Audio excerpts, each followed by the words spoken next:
কথায় আছে কারো পৌষ মাস তো কারো সর্বনাশ। সিরিয়াল পাড়ায় এই কঠিন সত্যটা সবারই জানা।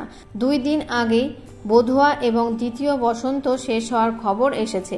তাদের বদলে সান বাংলায় আসছে 3টি নতুন ধারাবাহিক। 30শে সেপ্টেম্বর সেরার সেরা সোমবার আসছে 3টি নতুন ধারাবাহিক।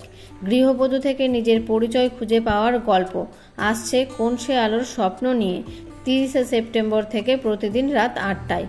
কিভাবে দেবযানীর ভালোবাসা হয়ে উঠবে অনিকেতের রক্ষা কবচ। দেবী বরণ 30শে সেপ্টেম্বর থেকে প্রতিদিন রাত 8:30টায়। নিয়তির খেলায় অধিকার ফিরে পাওয়ার গল্প আসছে সিঁদুরের অধিকার 30শে সেপ্টেম্বর থেকে প্রতিদিন রাত 9টায়। এখন দেখার পালা এই 3টি মেগা সিরিয়ালের মধ্যে কোন মেগা টিআরপি এবং দর্শক মনে জায়গা করে নিতে পারে।